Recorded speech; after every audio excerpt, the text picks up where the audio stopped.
they can't have two shot clocks, they're gonna have one across from the table. And if that doesn't work, we're gonna have a person at the table who is keeping the 90-second shot clock and coming down the field and letting us know there's 20 seconds, 10 seconds, it expires.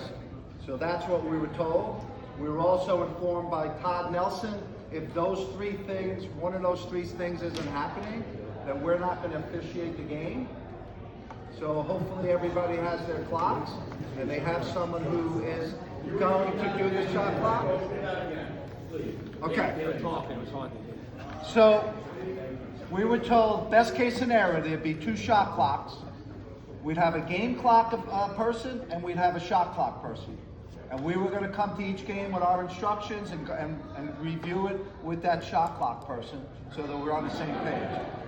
If you couldn't have two shot clocks, you'd have one opposite the table. If you couldn't have that when it was malfunctioning, you'd have a person at the table with a timing device, and when we reset, they would reset it, and then if it got close to 30 seconds, 20 seconds, 10, they would come down and give us a verbal count. Right? And if you didn't have that, if we went to a game and they said, well, we don't have anybody, we were told not to officiate the game. So that was what we were told. And then on the JV level, they almost made it somewhat optional. I don't know. Originally we were told it wasn't going to be JV and girls, and now we're told Section 11 decided to have it. We're the only section that's going to do JV girls. So we had that situation. So I'm just going to go through my mechanics. You know, we do the draw, we blow the whistle, we drop our arm, that starts the game clock.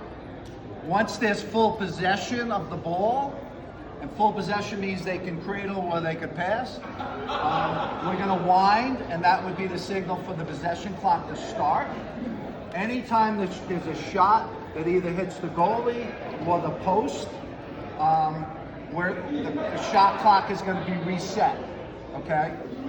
Now, I've been doing this shot clock in college girls lacrosse for about 6 years, and one of the mistakes is they reset it, but then they start it right away.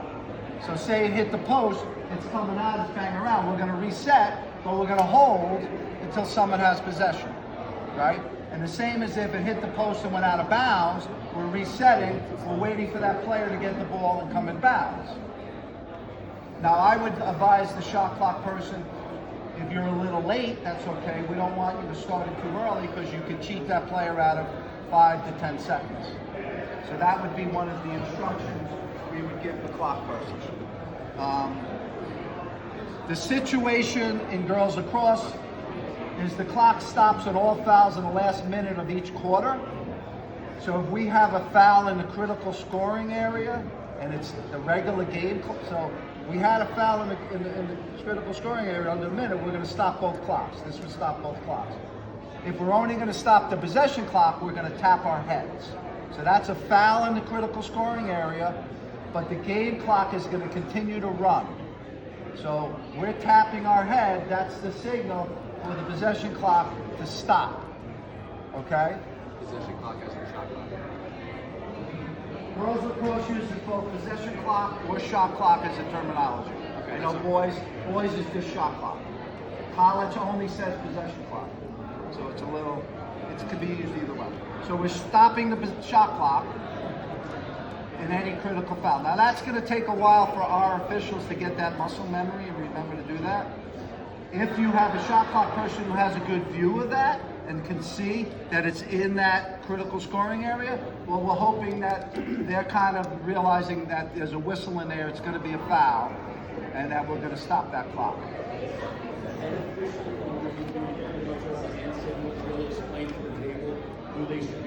So the head official would talk to the timer before the game, explain all of this, so you're on the same page. And then during the game, we have two officials. Usually the lead official is the one who's closest to the goal. They're going to have a better look where the ball hit. And we're going to have that person give the signal, and then we're going to have the trail official mirror that. So that wherever that clock person is, hopefully they see one of them do it, okay? So I mean, it gets a little tricky when there's a shot, and then there's a foul, and then if the foul affected the shot but it hit the post, we're going to stop the clock. But in that one, it wouldn't be a reset. So there's a couple of situations where it hit the post or it hit the goalie, but we're not resetting because we're giving the girl the free position on the 8, and we're not going to give her the free position on the 8 and a reset of the shot clock. So in that case, the shot clock would only stop, and whatever seconds it had on it. And similar, if we stop the shot clock with like a second, and the girl, as long as she releases the shot before the horn, then that is considered a shot, and anything that happens to it would either reset or goal.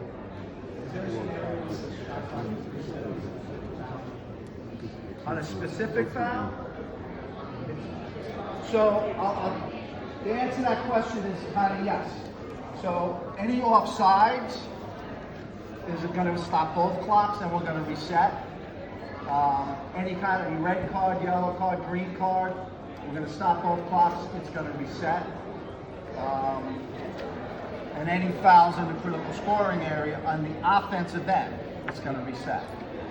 So those would be the scenarios where it would reset, which brings up the situation where in the past, if a defensive player went offsides, we didn't necessarily call that because we didn't want to stop the flow of the player going goal. But now she steps on that line and she's the 8th person. Well, the coach is going to want it because it's a reset of the possession clock. So if he had 60 seconds on it and that girl stepped on it, short of they're about to shoot a goal, we're going to try to catch that. But with 2 officials, that's pretty hard to catch. In all other places in the country that does possession clocks, they have 3 officials assigned to it. We're the only state that's doing it, but other states do it like in their private leagues.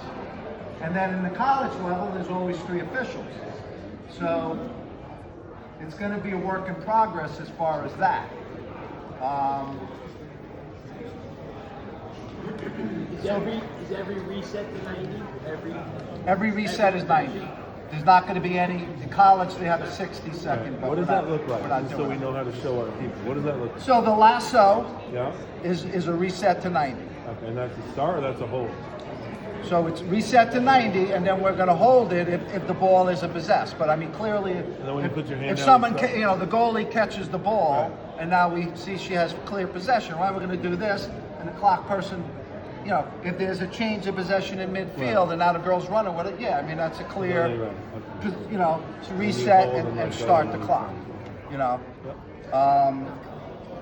The problem sometimes is if they're a boys clock person and now they're doing the girls game, there's a few differences. I don't know a lot about boys lacrosse, but I've run into this in the collegiate level where there's a shot and it goes out of bounds.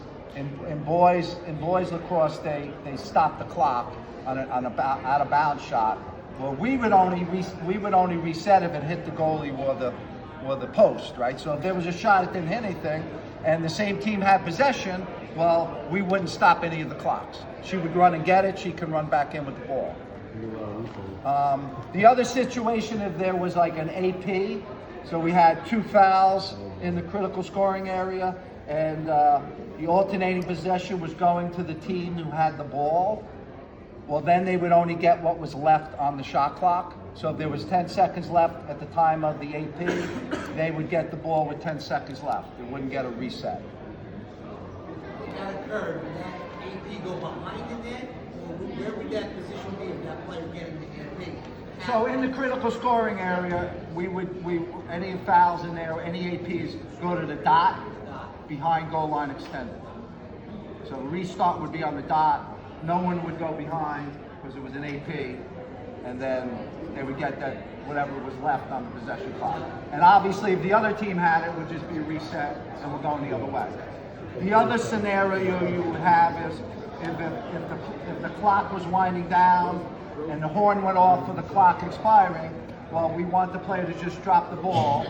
It's going to be, illegal procedure, clock going the other way, and no one can be within 4 meters of that ball. The other team can self-start. But you might run into a situation where the horn sounds, and now the player throws it into the corner. Well, that would be considered a delay of game, and we would penalize that accordingly. If there's a 10-goal lead, the game clock would be running, but the shot clock would still be stopping on fouls in the critical scoring area. We got an email yesterday from Todd Nelson also saying that any misinterpretation of the shot clock would not be a reason to protest the game. I don't know of a scenario where a coach might want to protest, but I can imagine if a coach said, well, they screwed me out of 10 seconds and we didn't get the goal and that cost us the game and I want to protest it. Well, they're telling us we're not protesting anything related to the shot clock. The other thing is that we've been struggling with for years is getting schools to have a horn that actually works at the table. So this will be more important this year because if you have the person doing the clock and by hand, she's going to need some kind of horn, or he's going to need a horn to give us the, let us know that the shot clock expired. You're also supposed to have a horn if a coach wants a timeout and they can't get our attention. They were supposed to be able to go to the table and ask for a horn. A lot of times we go to games and they go, we don't have a horn, or it doesn't work. So hopefully we can get some horns. Yeah, I think that's pretty much it. Some of the shot clocks at the collegiate level, if they reset it by accident, they have something called a recall, which is nice because if they reset it and we didn't give a signal, we can go back to them and set that. I will say if you have a bad possession clock person who isn't doing it well, it can make the game really hard to officiate because you're looking up, you're running down the field doing this, and they're not resetting it. Well, then you got to stop the clock and you got to go over and say, can you put 90 seconds on, or by now it should be 75 seconds, or you stopped it, you didn't stop it, and it should have been 30 seconds. So there's a lot of that going over to the table and getting them to fix it. My advice to my officials would be, if it's 3 or 4 seconds, 5 seconds, just ignore it. But if it's more than that, we kind of have to stop and go fix it. And if you're doing that all game, it's really annoying. Any questions? Brian, just if our our shot clock operators make a mistake, Yep. they realize it. Yep. What do you suggest? Should they blow the horn to get your attention? Well, Because it's going to happen in the beginning. Generally, the mistake would be we're giving them the signal and they don't see it, right? So that's pretty easy, right? We had to change possession and the girl's running down the field in the other team. Okay, just start it and run it, right? If it's a few seconds over, it's not a problem. If they continually start it too early, but it's only a few seconds, we'll try to go over and say, hey, just remember you got to wait for them to come on the field with the ball before you start the clock. Right. But if it's something bigger, like we're setting up a free position and we see that both clocks are still running, Right. well, we're gonna have to stop both, run over and say, hey, when we called the foul, there was about 25 seconds on the shot clock. Can you go back to 25 seconds? Okay. So, Anyone else? I have a question regarding timeouts. yes. In the past, we've had some issues with, coach yelling timeout, the box, close the one, and then the coach says he never called the timeout. Yes, I've heard of that. And it's been an issue. So Yes. wouldn't it be